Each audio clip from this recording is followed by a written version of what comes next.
എങ്കിൽ പിന്നെ അവളുടെ തന്ത വേറെ വല്ലവരും ആയിരിക്കും. എനിക്കിപ്പോ ഒരു കാര്യത്തിൽ സംശയമുണ്ട്. നിങ്ങൾ പലപ്പോഴും ആ വീട്ടിൽ പോകുന്നത് അവരെ സഹായിക്കാനല്ലേ? അവളെ പഠിപ്പിക്കാൻ നിങ്ങൾ കൈ അയച്ച് സഹായിച്ചിട്ടുണ്ടെന്നാ എന്റെ മനസ്സ് പറയുന്നത്.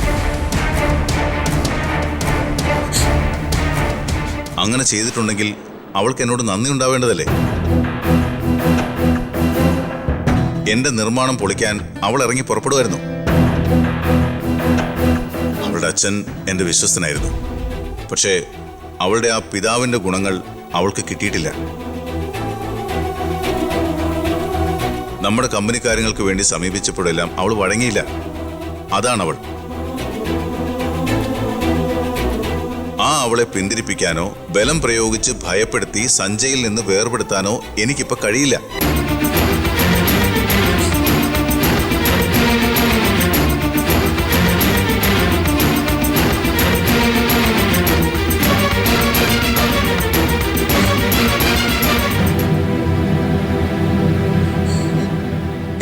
അമ്മയുടെ പൊന്നു മോളല്ലേ, വന്നെന്തെങ്കിലും കഴിക്ക്.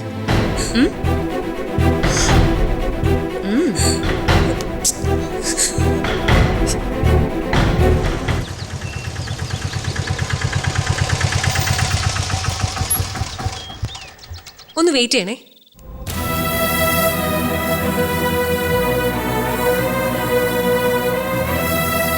മോളെ മാമാട്ടി, മോളെ മോളെ മാമാട്ടി,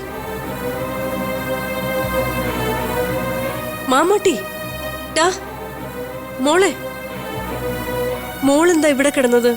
അമ്മമ്മ അറിഞ്ഞില്ലല്ലോ. ഇന്നലെ രാത്രി ഞാൻ ഒരുപാട് തട്ടി. അമ്മമ്മ വാതില് തുറന്നില്ല.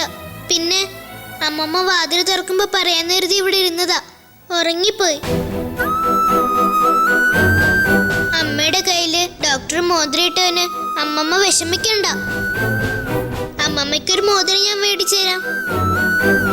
പിന്നെ ആ അങ്കിളൊരു പാവാട്ടോ. അമ്മയ്ക്ക് ഇന്നലെ ഒരുപാട് വിഷമായി.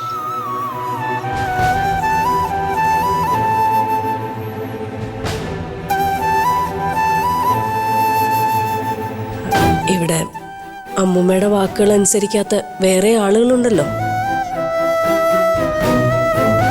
അവർക്ക് അമ്മൂമ്മയെ വേണ്ട.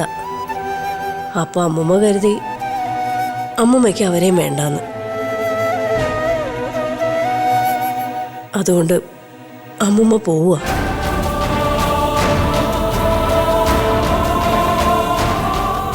എവിടേക്ക്? പ്രായമായി വരുന്നവർക്ക് താമസിക്കാൻ ഇവിടെ ഒരുപാട് വീടുകളുണ്ട് മോളെ. പാർവതി ആന്റി എവിടെയോ ഏർപ്പാടാക്കിയിട്ടുണ്ട്.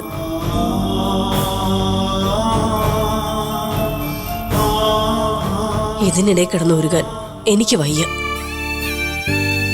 അമ്മമ്മ വിഷമിക്കണ്ട. ഞാൻ വേണമെങ്കിൽ അമ്മയോട് സംസാരിച്ചു നോക്കാം. അമ്മമ്മ കരയില്ലേ? അമ്മമ്മ കരയുന്ന കണ്ട അമ്മയും കരയും. അപ്പൊ ഞാനും കരയും. മോള് വിഷമിക്കണ്ട. അമ്മമ്മ എവിടെ പോയാലും എന്റെ മോളെ കാണാൻ അമ്മമ്മ വരും കേട്ടോ.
വൃദ്ധസദനത്തിൽ പോണ്ട കാര്യം എന്താ?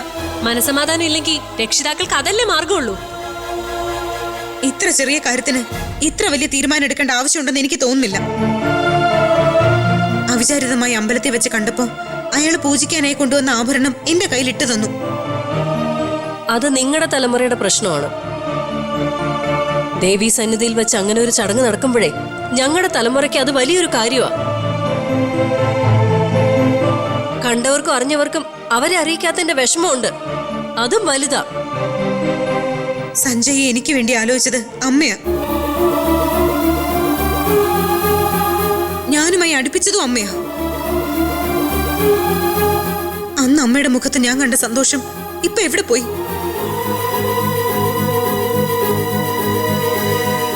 അമ്മ ഇപ്പോ കീ കൊടുത്താൽ കറങ്ങുന്ന ഒരു പാവെ പോലെ ആയിട്ടുണ്ട്.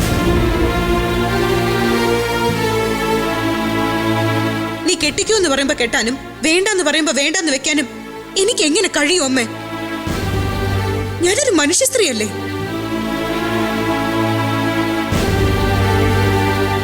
അയാളുടെ മുന്നിൽ വിരൽ കാണിച്ചു കൊടുത്തപ്പോ എന്റെ മുഖത്തുണ്ടായിരുന്ന വ്യക്തിത്വം ഇതൂരും എന്റെ മുഖത്തുണ്ടാവില്ല. ഇനി അതാണ് അമ്മ പറയുന്നതെങ്കിൽ അമ്മ എന്തിനാ പിന്നെ എന്നെ ഇത്രയും പഠിപ്പിച്ചത്? ഫിലോസഫി പറഞ്ഞ് ഈ മനസ്സ് വേദനിപ്പിക്കുന്നതിൽ കാര്യമില്ല.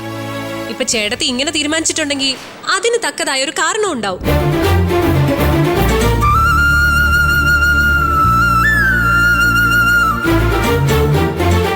ഇപ്പോ മകളുടെ ആദർശത്തെക്കാൾ വലുത് അമ്മയുടെ കണ്ണുനീരാണ്. അത് വേണ്ടാന്ന് പറഞ്ഞ വേണ്ട. അതാണ് ഞങ്ങളെ പഠിപ്പിച്ചിട്ടുള്ള ആദർശം. എനിക്കറിയാം ഇതിന് പിന്നിലുള്ള ബുദ്ധികേന്ദ്രം. ഞാൻ അതിനെക്കുറിച്ചൊന്നും പറയുന്നില്ല. കാരണം ആ ബുദ്ധികേന്ദ്രത്തോടുള്ള എന്റെ ശത്രുത ഇപ്പൊ 10 മടങ്ങ് വർദ്ധിച്ചുകൊണ്ടിരിക്കുക.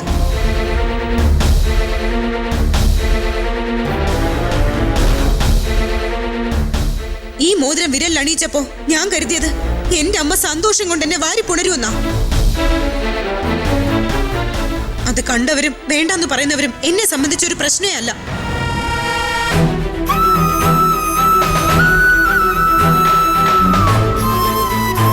ഇനി ഈ വിഷയത്തിൽ എന്റെ അമ്മയുടെ കയ്യിൽ നിന്നൊരു അവസാന വാക്ക് വേണം.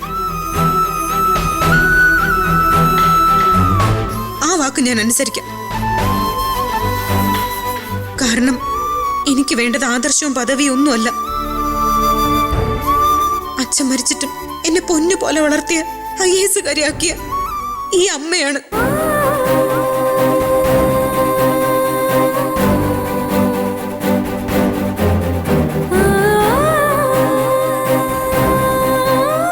അത് കഴിഞ്ഞ് എനിക്ക് എന്തോ ഉള്ളൂ.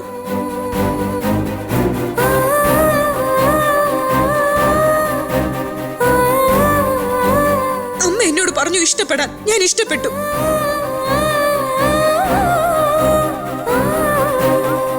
അമ്മ ഇന്ന് എന്നെ ഉപേക്ഷിച്ച് വൃദ്ധസദനത്തിലേക്ക് പോകാൻ ഒരുങ്ങുന്നു.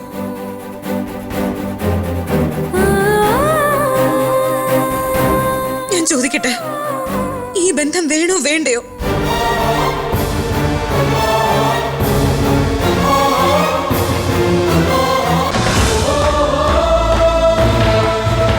പറയമ്മേ, പറയാൻ.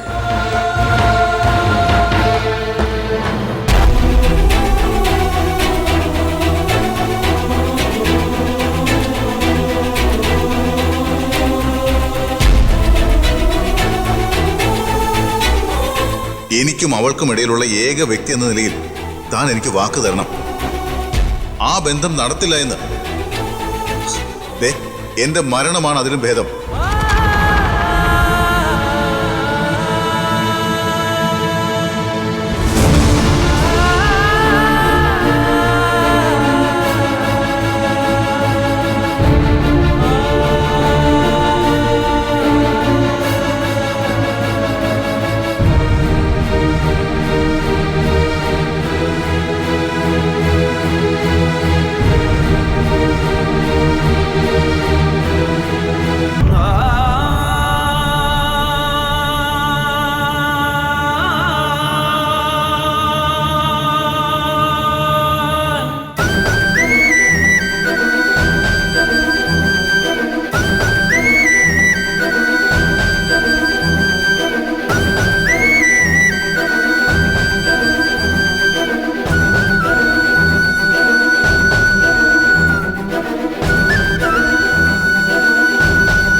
ആദ്യം ചെയ്യേണ്ടത് അവൾ ഇപ്പൊ എടുത്തിരിക്കുന്ന തീരുമാനത്തിൽ നിന്ന് പിന്തിരിപ്പിക്കണം.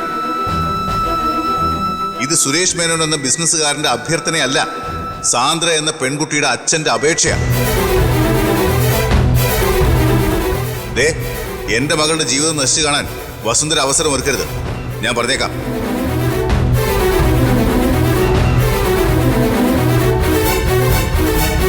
എന്ത് വില കൊടുത്തും എങ്ങനെയോ അത് തടയണം. എന്റെ അപേക്ഷയാണ്.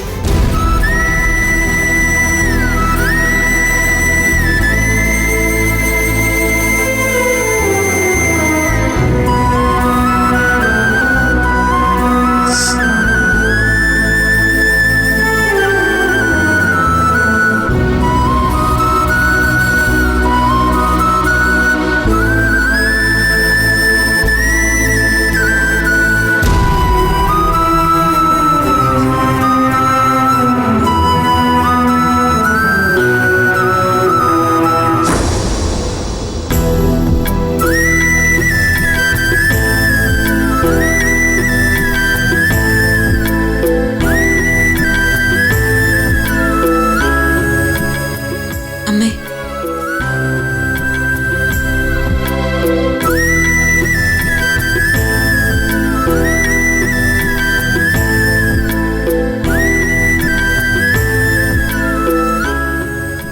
നമുക്ക് ഈ ബന്ധം വേണ്ട മോളെ.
സാന്ദ്രയ്ക്കായി അമ്മ ഇനിയൊരു വിവാഹം ആലോചിക്കുകയാണെങ്കിൽ എന്റെ മാമാട്ടിയെ കൂടി ഇഷ്ടപ്പെടുന്ന ഒരാൾ മതി.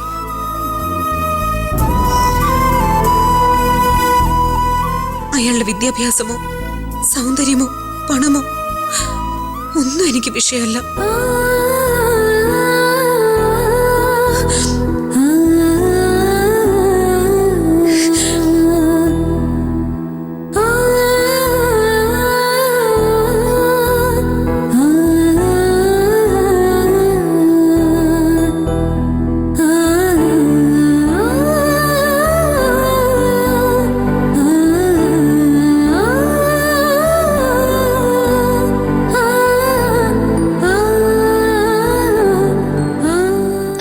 വിഷമല്ലേ?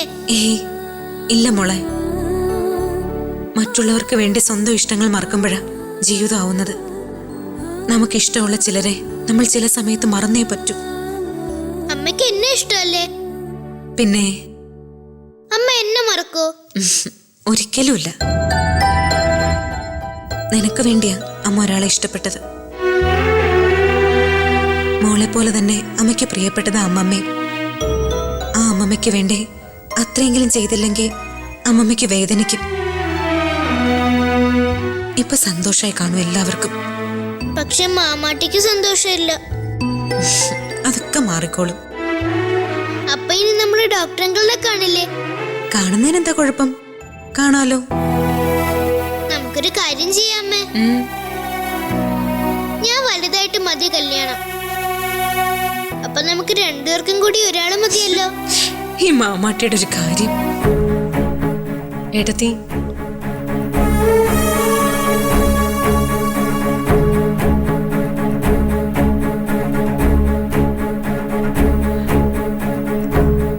ഇതയക്ക് തിരിച്ചു കൊടുത്തേക്ക്. ഈ വിഷയത്തിൽ തെറ്റുകാരി ഞാൻ തന്നെയാണ്. മാമാട്ടിയെ സഞ്ജയ് ഒരുപാട് ഇഷ്ടപ്പെട്ടു എന്നൊരൊറ്റ കാരണം കൊണ്ടാണ് അവൾ ഈ വിവാഹത്തിന് സമ്മതിച്ചു തന്നെ. പക്ഷെ ചിലരൊക്കെ അത് വേണ്ടെന്ന് പറയുമ്പം എനിക്കെന്ത് ചെയ്യാൻ പറ്റും? ആരാണീ ചിലർ? അത് നിങ്ങളൊക്കെ തന്നെ.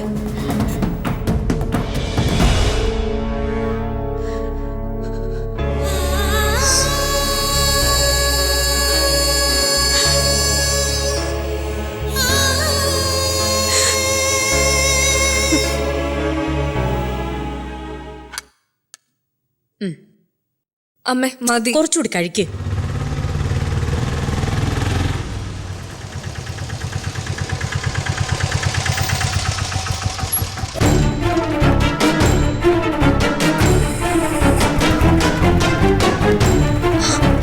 പാർവതി അറിഞ്ഞ സംഭവം? ചട്ടനെ പൊട്ടൻ ചതിച്ച പൊട്ടനെ ദൈവം ചതിക്കുന്നല്ലേ പറയാറ്? അതിന്ന് നടന്നു. സാന്ദ്ര സഞ്ജയുമായിട്ടുള്ള വിവാഹത്തിനില്ല. നീ പറയുന്ന സത്യം തന്നെയാണോ പാർവതി? അന്ന് ഞാൻ സഞ്ജയ് സാന്ദ്രയ്ക്ക് മോതിരയിട്ട കാര്യം പറഞ്ഞപ്പോഴും ആദ്യം നിങ്ങളാരും വിശ്വസിച്ചില്ലല്ലോ. വിശ്വാസം ഇല്ലെങ്കിൽ ഈ കാര്യവും വിശ്വസിക്കേണ്ട. ദേവു, മോള് കേട്ടില്ലേ വിവരം? എന്താ ഇപ്പൊ ഉണ്ടായേ? മോതിര ഊരണ്ടാന്ന് ആദ്യം പറഞ്ഞ വസുന്ധര എടുത്തി അച്ചട്ടായി പറഞ്ഞു സഞ്ജയ് ആയിട്ടുള്ള വിവാഹത്തിൽ നിന്ന് പിന്മാറണമെന്ന്. വൃദ്ധസദനത്തിലേക്ക് പോകാൻ ഇറങ്ങി പുറപ്പെടുകയും ചെയ്തു. അതോടെ സാന്ദ്ര ഒരൊറ്റ പറച്ചില്, അമ്മയ്ക്ക് ഇഷ്ടമല്ലാത്ത ഒരു കാര്യത്തിനും ഇല്ലാന്ന്. എന്നിട്ട് എന്താവാനാ, സഞ്ജയ് വലിയ കാര്യത്തിൽ അണിയിച്ച മോതിരം ഊരി ഏൽപ്പിച്ചു. ദാ അതുകൊണ്ടാ ഞാൻ വന്നിരിക്കുന്നേ. എന്റെ ഈശ്വരന്മാരെ, എന്റെ പ്രാർത്ഥന കേട്ടല്ലോ. പെട്ടെന്നൊരു മനംമാറ്റം വസുന്ധരയടുത്തേക്ക് എങ്ങനെ വന്നു എന്നാ എനിക്ക് മനസ്സിലാവാത്തെ. ഇന്നലെ ആരോടും പറയാതെ എവിടെയോ പോയിരുന്നു. മഴ നനഞ്ഞിരുന്നിടത്തുനിന്ന് ഞാനാ കൂട്ടിക്കൊണ്ട് വീട്ടിൽ വന്നത്. ആരെയാണോ കാണാൻ പോയത് ആ ആളാ ഇതിന്ന് പിന്മാറ്റിക്കാൻ സ്വാധീനം ചെലുത്തിയെന്ന് ഉറപ്പാ.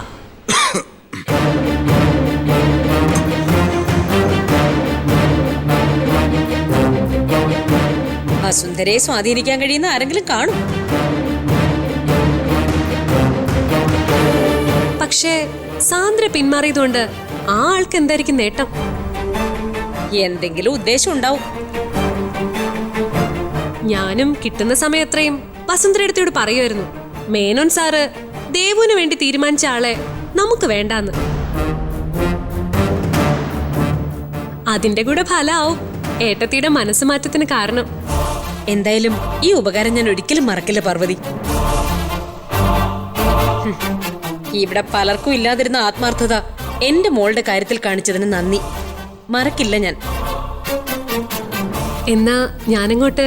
ആ സാർ,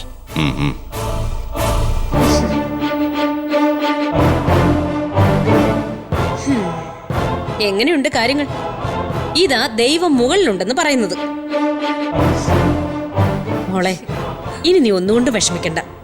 സാന്ദ്ര വേണ്ടെന്ന് വെച്ച സ്ഥിതിക്ക് നിന്നെ അല്ലാതെ വേറെ ആരെ അവന് കിട്ടുക?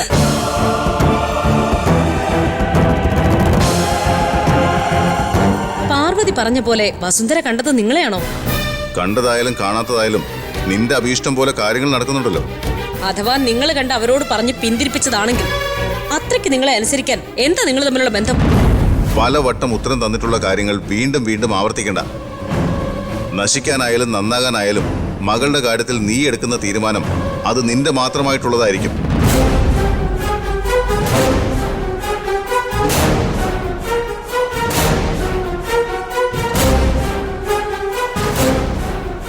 എപ്പോഴുള്ളതാ കാര്യം ചോദിക്കുമ്പോൾ ഈ ഉരുണ്ടുകളി.